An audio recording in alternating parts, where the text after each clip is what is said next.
Pertarungan final Megawati vs Jokowi. The ruling party memerlukan Stadion Gelora Bung Karno untuk perayaan Bulan Bung Karno di mana PDIP, sebagaimana dipidatokan Megawati Soekarno Putri, mengharuskan konsolidasi politik akan dimulai dari dan di sana. Minggu, tanggal 2 April tahun 2023, pukul 6.37 waktu Indonesia Barat. Megawati dan Jokowi. Pada akhirnya harus dikatakan, untuk sementara ini, Megawati mampu mengkanvaskan Jokowi.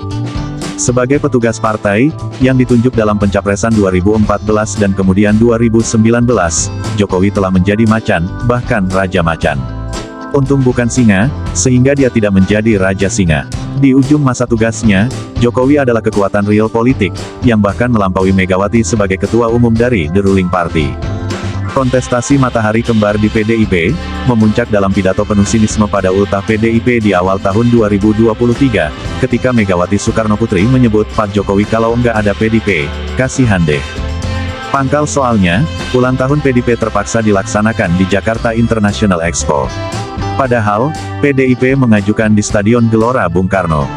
Tapi Setnek sebagai pengelola perizinan dalam hal pemakaian GBK, tidak mengizinkan pemakaian GBK berkait persiapan Indonesia menyongsong Piala Dunia U20 2023. Celakanya, pada Maret tahun 2023, Stadion GBK dipakai konser Blackpink, grup vokal wanita dari Korea Selatan. Hal ini menjadi persoalan serius bagi Megawati, bila dikaitkan dengan pidato politiknya pada ulang tahun partai, tadinya maunya ultah PDIP di GBK. Jadi siap-siap nanti bulan Bung Karno tanggal 1 Juni akan dilakukan lagi konsolidasi itu diadakannya di Gelora Bung Karno. Bulan Juni, putaran Piala Dunia U20 2023 menurut jadwal FIFA tanggal 20 Mei tanggal 11 Juni tahun 2023, pada putaran 16 besar yang dipusatkan di GBK Jakarta, berlangsung mulai tanggal 30 Mei hingga tanggal 11 Juni tahun 2023. Baru kemudian akan ditutup pada final Piala Dunia U20 di Stadion Manahan Solo.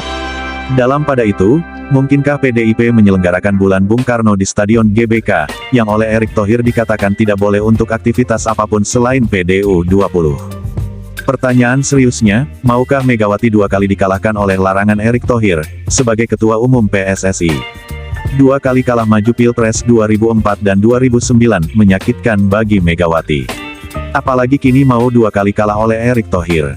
Sementara orang lain enak saja mau memasangkan Ganjar Pranowo dengan Erick Thohir. Skakmat pun dilancarkan dari pinggiran. Meski sudah menandatangani Host City Agreement pun, Gubernur Bali Iwayan Koster mengirim surat pada Menpora. Keberatan penyelenggaraan drawing PDU20 tanggal 31 Maret tahun 2023 di Bali. Alasan yang dikemukakan sebelumnya, karena keamanan berkait kesertaan timnas Israel. Trauma bom katanya. Belakangan, setelah pembatalan FIFA, Kapolda Bali membantah bahwa suasana Bali kondusif. Artinya, aman terkendali. Sebagai tuan rumah yang bertanggung jawab dan berkomitmen, Jokowi tentu telah mengkonsolidasikan TNI, Polri, dan BIN. Namun, pernyataan penolakan timnas Israel juga disuarakan Gubernur Jawa Tengah Ganjar Pranowo, dengan alasan sangat politis. Berkait konstitusi, berkait ideologi Soekarno, bla bla bla, sesuatu yang out of context, dan perlu diperdebatkan serius soal pemahaman ideologi Bung Karno, yang mestinya sebagai ajaran terbuka tidak boleh dimonopoli PDIP.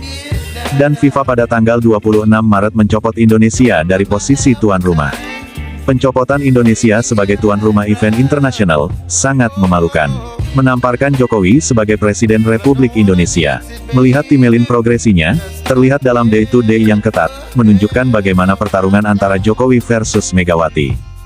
Koster kirim surat ke Menpora pada tanggal 14 Maret untuk penolakan tempat drawing PDU20 yang direncanakan tanggal 31 Maret di Bali. Jokowi bertemu Megawati tanggal 18 Maret di Istana Merdeka selama 3 jam. Konon membicarakan masalah serius kenegaraan. Antara lain, Jokowi mengaku menyampaikan soal peta politik Pilpres dengan data angka-angka.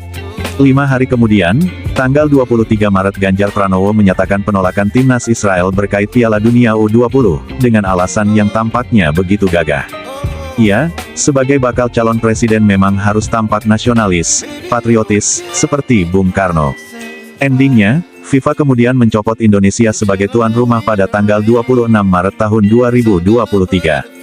Mesti dibungkus kata-kata historis patriotik, oleh Dr. Geopolitik Hasto Kristianto merangkap Sekjen PDIP, juga para elit PDIP yang semua turun lapangan membela sikap penolakan PDIP atas timnas Israel, pertarungan itu tak bisa ditutupi.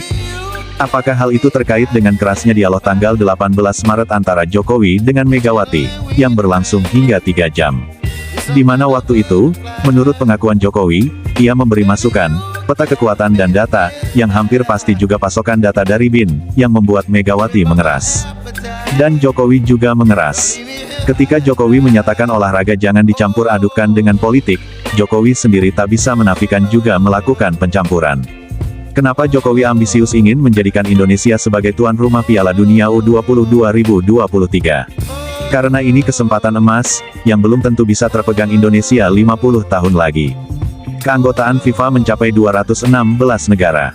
Indonesia bidding untuk menjadi tuan rumah, harus bersaing dengan negara lain. Dimulai dari 2019. Ambisi itu juga dikaitkan dengan progresi persepakbolaan Indonesia, yang sangat crowded. Dengan posisi tuan rumah, timnas U20 lolos tidak lolos seleksi, bisa mendapat tiket giveaway. Sekali dayung, beberapa pulau terlampaui. Jokowi hendak memakai untuk mempromosikan Indonesia di mata dunia. Bukan sekedar prestasi olahraga, yang justru karena masih berat, melainkan juga sebagai negara maju, ramah lingkungan. Di mana hal itu memungkinkan untuk menangguk keuntungan, apakah investasi atau geliat ekonomi pasca pandemi. Tapi, masalahnya, The Ruling Party memerlukan Stadion Gelora Bung Karno untuk perayaan Bulan Bung Karno di mana PDIP, sebagaimana dipidatokan Megawati Soekarnoputri, mengharuskan konsolidasi politik akan dimulai dari dan di sana. Segampang itu, Jokowi hanyalah petugas partai. Titik. Demikian Ananda Hoki Caraka dan kawan-kawan. Game over. Sunardian Wirodono.